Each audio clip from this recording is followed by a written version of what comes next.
Okay, breakfast in bread. We're going to start off by preconditioning our raisins with temperature-controlled 80-degree water. Perfect. And simply pour the water over the raisins.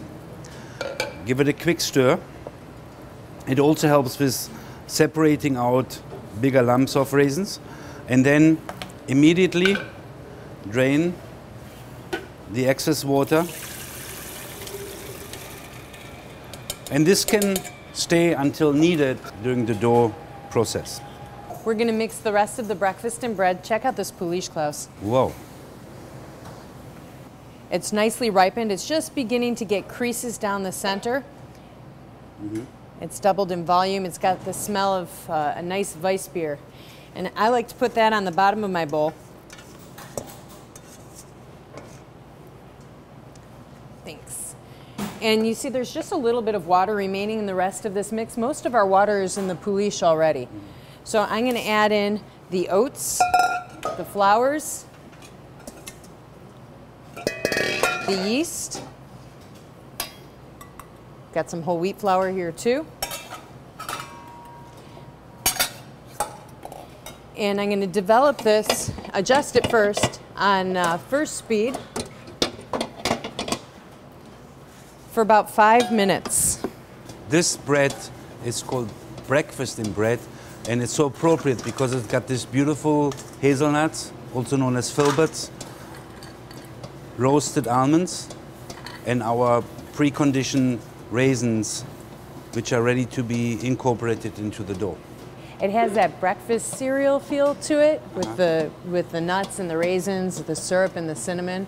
It's really sort of a fun bread, a little unusual. And you have the oats in there too. Nutritionally, what a great choice.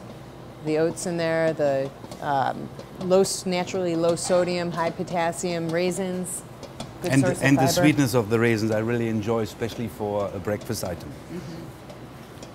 So it's been 5 minutes. We see that everything has picked up nicely.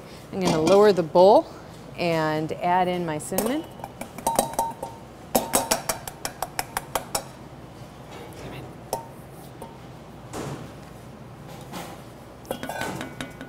My salt. And my syrup.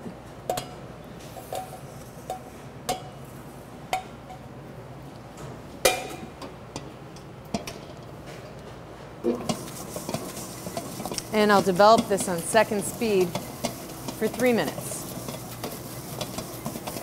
Let's check the temperature, see if we're at 75 degrees. It looks great. 73, 74, 75. Awesome. And I just want to check it for strength. So it's got nice muscle on here, good pull.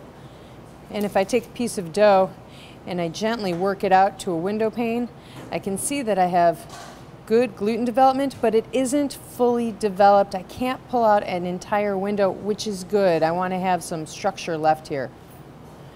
I'm going to add in the roasted nuts now. Okay, you got the hazelnuts and the almonds, both roasted but both whole. Yes. Why don't you go ahead and add those? Yeah.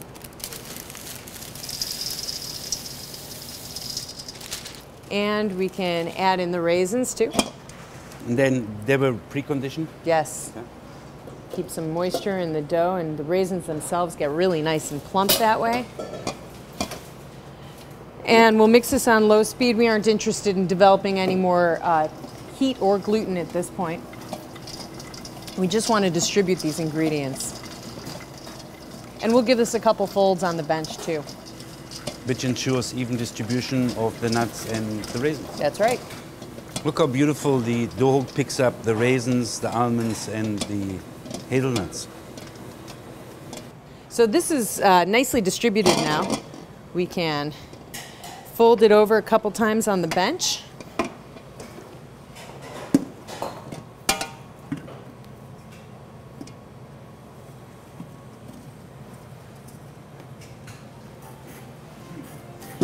And we'll put it in our lightly oiled proofing bin.